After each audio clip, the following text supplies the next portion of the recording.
Il me semble que c'est pour semelle orthopédique, moi je dirais plus pour les pieds. Je pense que c'est par rapport à tout ce qu'il y a à l'ouïe. C'est pour les oreilles, non? C'est ça? L'orthophoniste prévient, dépiste et diagnostique les troubles du langage oral, d'apprentissage, de la cognition mathématique, mais aussi de l'oralité et de la déglutition.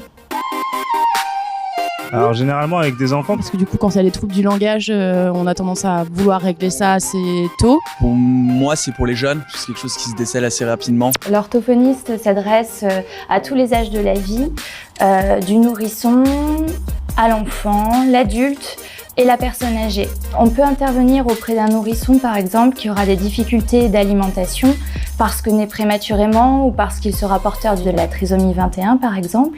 On va aussi travailler avec des enfants pour tout ce qui est troubles du langage, de la communication ou des apprentissages, donc des difficultés durables et sévères pour apprendre à lire, écrire ou compter. Et puis chez les adultes, on va également pouvoir intervenir pour, par exemple, un problème de voix d'origine professionnelle, dans le cadre d'accidents de la vie suite à un AVC, un traumatisme crânien, mais également auprès de personnes âgées porteuses de la maladie d'Alzheimer, par exemple. De base, je pense que c'est des lettres, Je suis pas sûre qu'il faille faire médecine. À mon avis, c'est vraiment dans le secteur de la santé. des études d'orthophonie, il y a des écoles spécialisées. Bac plus, je sais pas, 5. 3 ans 4 ans Ouais. Bac plus 5, bac plus 6, ouais. Peut-être 8 ans. C'est 5 ans, il me semble, d'école. C'est ça. Depuis 2013, il faut effectivement 5 ans d'études pour devenir orthophoniste. Les orthophonistes sont titulaires d'un Master 2. Les études se déroulent dans des centres de formation universitaires en orthophonie qui sont basés dans les facultés de médecine. On peut entrer dans ces centres de formation via Parcoursup. Pendant les études d'orthophonie, on va étudier la neurologie, l'otorhinolaryngologie, la physique acoustique, mais on va aussi étudier des sciences humaines comme la psychologie, la phonétique, la linguistique.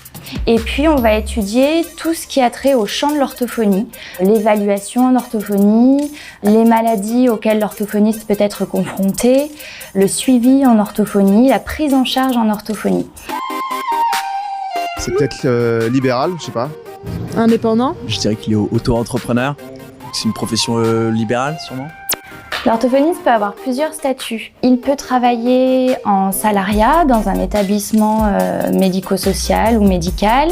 Il peut travailler dans la fonction publique, dans un hôpital, ou en libéral en ayant son cabinet. Pas autant qu'un dentiste, mais je pense qu'on doit pas être loin. Je pense que ça gagne très bien sa vie, entre 5 et 10 000 euros par mois. Il gagne très très bien sa vie, je pense. 3 000 euros. Genre soit 3 000 brut. Je pense que pas plus que ça.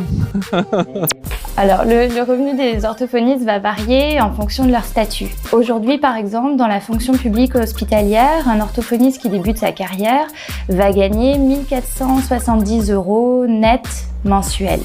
Après 25 ans de carrière, l'orthophoniste gagnera 2 100 €. En revanche, on estime là en 2018 qu'un orthophoniste en libéral gagne 2 500 € net par mois.